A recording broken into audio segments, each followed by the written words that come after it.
आज की इस वीडियो में सीखेंगे use of be, being and been in spoken English. तो चलिए समझते हैं बी का यूज कितने तरीकों से किया जाता है, बीन का यूज कितने तरीकों से करते हैं और बीइंग का यूज कितने तरीकों से करते हैं। तो सबसे पहले समझते हैं यूज ऑफ बीइंग, जिसका मतलब होगा के नाते, होने के नाते या होने के बावजूद। अब इससे हम प्रयोग करते हैं सेंटेंस में बीइंग के साथ ऑब्जेक्ट दिखाते हैं, इसके बाद कॉमा लगाते हैं, इसके बाद सेंटेंस का मतलब जिसमें सब्जेक्ट, वर्ब और ऑब्जेक्ट हो। एग्जाम्पल है, भाई होने के नाते मैं तुम्हें एक सलाह देना चाहता हूँ। बीइंग अ ब्रदर, बीइंग के बाद यहाँ पर ऑब्जेक्ट आ गया, ब्रदर सो की एक नाउन है।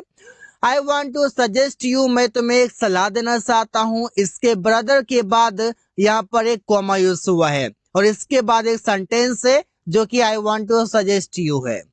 दोस्त होने के नाते क्या तुम मेरी मदद करोगे? Being a friend, will you help me? Being a friend के बाद यहाँ पर एक कॉमा यूज हुआ है, इसके बाद एक इंट्रोगेटिव सेंटेंस का प्रयोग हुआ है।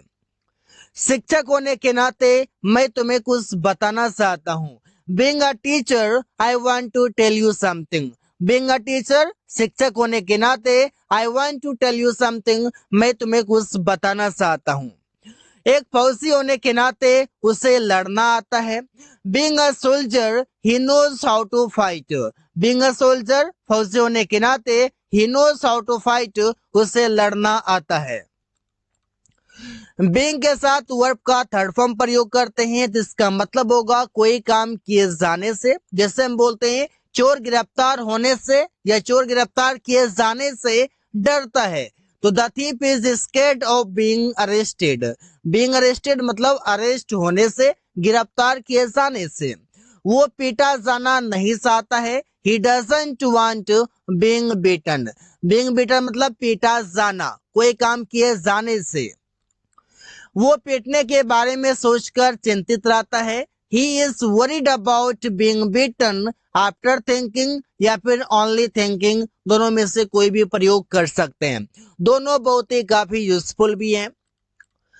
बीइंग के साथ वर्ब का थर्ड फॉर्म प्रयोग करते हैं, तो इसका मतलब हो जाएगा कोई काम किया जा रहा है। जब कोई काम किया जा रहा है किसी के द्वारा तो प्रयोग करते हैं बीइंग के साथ वर्ब का थर्ड फॉर्म।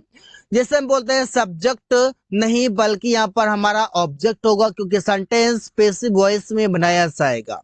इसके बाद एसएमआर जैसा आप यहाँ पर ऑब्जेक्ट लिखा जाएगा, उसके बाद बीइंग प्लस वर्ब का थर्ड फॉर्म। अगर हो सके तो हम आगे अदर वर्ड भी प्रयोग कर लेते हैं, जैसे कि आम तोड़ा जा रहे हैं, the mangoes are being plugged. ये प्लग्ड वर्ब का थर्ड फॉर्म है जो कि बीइंग के बाद आया हुआ है और इसके बाद कोई भी अदर वर्ड नहीं है। सड़क बनाई जा रही है, the road is being built. Built यहाँ पर वर्ब का थर्ड फॉर्म है। उसे दिल्ली भेजा जा रहा है, he is being sent to Delhi. ये सेंटेंस में दिल्ली जो है यहाँ पर ये अदर वर्ड है जो कि सेंट के बाद है। पेड़ लगाया जा रहा है, द ट्रीज या फिर trees are being planted. Trees are being planted, पेड़ लगाया जा रहा है, कोई काम किया जा रहा है किसी के द्वारा। बीइंग के साथ एडजेक्टिव अगर प्रयोग करते हैं तो इसका मतलब होगा होना। जैसे हम बोलते हैं कि मेरे लिए घर होना जरूरी है, तो being a house is necessary for me. तुम्हारे साथ होना अच्छी बात है, being with you is good thing या फिर इज अ गुड थिंग। सभी को दोस्त होना अच्छी बात है, तो being a friend to all, सभी को एक दोस्त होना इज अ गुड थिंग, अच्छी बात है। ईमानदार होना एक सच्चे इंसान की पहचान है, being honest is identification of a true person. मतलब ईमानदार होना बीइंग ऑनेस्ट, खुश होना बीइंग हैप्पी, दुखी होना बीइंग सैड। तो इसे हम बीइंग के साथ एडजेक्टिव लगा लगा करके कई सारे सेंटेंसेस प्रयोग कर सकते हैं। बीन का प्रयोग देखते हैं। बीन का मतलब होगा किसी समय से कोई काम कर रहा है, जैसे कि सब्जेक्ट हैव या has been plus V four plus object plus since या फोर प्लस टाइम। या पर सिंस या फोर का मतलब हो जाएगा हिंदी में से, किसी समय से। तो समय जो भी होगा वहां पर हम टाइम में देखेंगे। जैसे वो सुबह से खेल रहा है तो सुबह से टाइम है, he has been playing since morning. मैं 5 सालों से यहाँ काम कर रहा हूँ। I have been working here for 5 years। तुम 2 महीनों से अंग्रेजी सीख रहे हो। You have been learning English for 2 months। हम लोग बचपन से क्रिकेट खेल रहे हैं। We have been playing cricket since childhood. जब भी कोई काम हम किसी टाइम से कर रहे हैं तो वहां पर हम इस सेंटेंस का प्रयोग कर सकते हैं। बिन का मतलब हो जाएगा किसी समय से कोई काम कर रहा था, और ये सेंटेंस बताएगा कि पास्ट में कोई काम कर रहा था। इसका एग्जांपल हो जाएगा ऐसे कि वो इस प्रोजेक्ट पर वर्षों से काम कर रहा था। He had been working on this project for years, मतलब वर्षों से। हम लोग इस कंपनी में 2 सालों से काम कर रहे थे। We had been working in this company for 2 years। For 2 years मतलब 2 सालों से। तुम बचपन से राहुल से बात कर रहा था। You had been talking to Rahul since childhood. अगला है बिन। इसका मतलब हो जाएगा कोई काम किया जा चुका होगा। कोई काम किया जा चुका होगा मतलब किसी के द्वारा किया जा चुका होगा। सब्जेक्ट होगा will have been plus V3 plus other word. ये जो सब्जेक्ट लिखा हुआ ये एक्चुअल में मेरा ऑब्जेक्ट होता है, क्योंकि सेंटेंस पैसिव का है। क्रिकेट खेला जा चुका होगा तो cricket will have been played. अब कौन खेला होगा ये पता नहीं। रूम साफ किया जा चुका होगा। The room will have been cleaned. अब यहाँ पर समझना है कि पैसिव वॉइस में जो भी काम होता है, जो भी एक्शन होता है, उस एक्शन पर फोकस दिया जाता है, ना कि करने वालों पर। करने वालों को अवॉइड करके जो काम होता है उस काम पर फोकस दिया जाता है। जैसे यहाँ पर रूम साफ किया गया है, यहाँ पर रूम पर फोकस है। खेला गया है क्रिकेट तो यहाँ पर क्रिकेट पर फोकस दिया गया है। कौन खेला है इसका कोई मेंशन यहाँ पर नहीं है। परीक्षा खत्म हो गया होगा। The exams will have been ended. सब्जी बिक गया होगा। The vegetables will have been sold. Will have been के बाद हमेशा वर्ब का थर्ड फॉर्म प्रयोग किया जाएगा। अगला वर्ड है हैव या हैज बीन, जिसका मतलब है कोई काम किया जा चुका है किसी के द्वारा। जैसे कि पत्र लिखा जा चुका है। A letter has been written. तो मैं इस बारे में बताया गया है। You have been told about it. उसे पैसे दिया गया है। He has been given money. सड़क बनाया जा चुका है। The road has been built.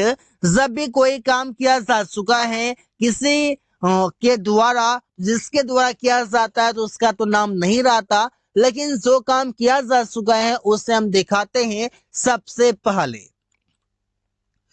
आगे हैव या हैज बीन, जिसका मतलब है किसी समय से है, कोई किसी समय से है। जैसे कि मैं 6 सालों से दिल्ली में हूँ। I have been in Delhi for 6 years। वो लंबे समय से घर पर हैं। He has been at house for a long. Rahul बचपन से मेरा दोस्त है। Rahul has been my friend since childhood. जब भी किसी समय से है कोई चीज है तो हम वहां पर बोल सकते हैं हैव या हैज बीन के साथ ऑब्जेक्ट लगाकर, और समय से है तो सिंस से फोर के साथ हम उसे लिख देंगे। विल हैव बीन, इसका मतलब हो जाएगा किसी समय से कोई काम कर रहा होगा। जैसे कि राहुल 2023 से अपना बिजनेस कर रहा होगा। Rahul will have been doing his business from 2023। अब ये फ्यूचर का टाइम दिया हुआ है, इस कारण से यहाँ पर फ्रॉम यूज हुआ है। लेकिन आप यहाँ पर समझ सकते हैं 2023 तो आ चुका है। अब यहाँ पर हम बोल सकते हैं यहाँ पर फरवरी, कि वो फरवरी से क्या करेंगे, अपना बिजनेस कर रहा होगा। अभी जनवरी है।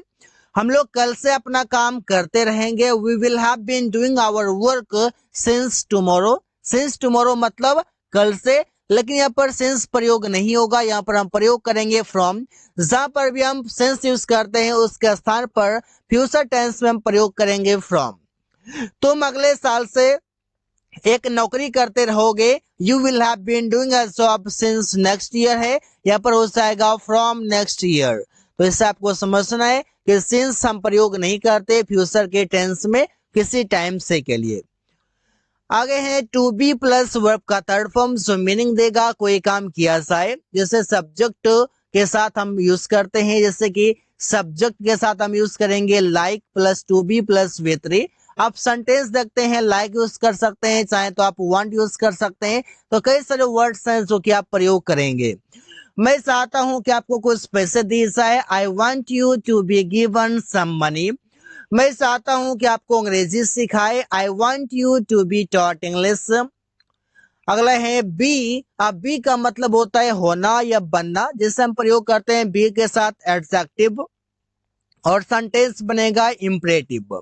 जैसे ईमानदार बनो तो बी ऑनेस्ट, डॉक्टर बनो बी अ डॉक्टर,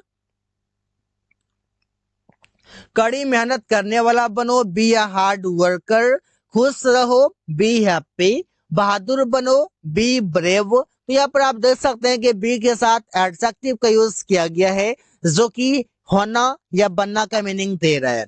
तो इससे आप सेंटेंसेस बना सकते हैं। अगर यूज समझते हैं बी का, इसका मतलब हो जाएगा है हूं हो। अब ये समझना है कि बी का जो फर्स्ट फॉर्म होता है गाइस वो होता है इज, एम, आर। अब इसका प्रयोग समझते हैं। जैसे कि वो अमीर है, ही इज रिच, तुम लोग तेज हो, यू आर इंटेलिजेंट, प्रिया लंबी है, प्रिया इज टॉल, हम लोग छात्र हैं, वी आर अ स्टूडेंट। यहाँ पर इसे हम है हूं हो के लिए प्रयोग करते हैं जो कि स्टेट ऑफ बीइंग बताता है, इसमें कोई भी एक्शन नहीं है। आगे समझते हैं बी के साथ कॉम्प्लीमेंट लगाने के बाद इसका मीनिंग होता है था, ते, थी। जैसे कि वो एक डॉक्टर था, he was a doctor, Ravi एक छात्र था, Ravi was a student, Roshan ईमानदार था, रोशन वॉज ऑनेस्ट, वे लोग खिलाड़ी थे, दे वर अ प्लेयर। इस सेंटेंस में देखिए कॉम्प्लीमेंट उसे कहा जाता है जो सब्जेक्ट और ऑब्जेक्ट ये दोनों एक ही होता है। जैसे ही यहाँ पर डॉक्टर है और डॉक्टर ही है। जैसे कि रवि ही यहाँ पर स्टूडेंट है और स्टूडेंट ही रवि है, मतलब रवि और स्टूडेंट दोनों एक ही है। यहाँ पर समझना है कि सब्जेक्ट और वर्ब के बाद आने वाला जो वर्ड होगा वो दोनों एक ही होगा, उसे हम कहते हैं कॉम्प्लीमेंट। आगे समझते हैं बी का इस्तेमाल के साथ क्या इसका मीनिंग है। इसका मतलब हो जाएगा रहा है, रही है, रहे हैं, इस पर से होगा। जैसे मैं बाजार से आ रहा हूँ, I am going to market. Structure हो जाएगा सब्जेक्ट इस्तेमाल के साथ वर्ब का फोर्थ फॉर्म जो कि यहाँ पर गोइंग है और इसके बाद ऑब्जेक्ट जो कि यहाँ पर मार्केट है। वो रोड पर दौड़ रहे हैं, he is running on the road. मैं किताब पढ़ रहा हूँ, I am reading a book. ऐसे सेंटेंसेस हम कई सारे बना सकते हैं। आगे है बी का मतलब वॉज वर्ड जो कि V2 बताता है। इसे सब्जेक्ट वॉज से word plus V4 plus object, जिसका मीनिंग होगा रहा था, रही थी, रहे थे। एग्जाम्पल है वो एक पत्र लिख रहा था, he was writing a letter. Priya गाना सुन रही थी, Priya was listening to music. हम लोग क्रिकेट खेल रहे थे, वी वर प्लेइंग क्रिकेट। ऐसे सेंटेंसेस हम कई सारे बना सकते हैं। So guys, thanks for watching, that's all for today.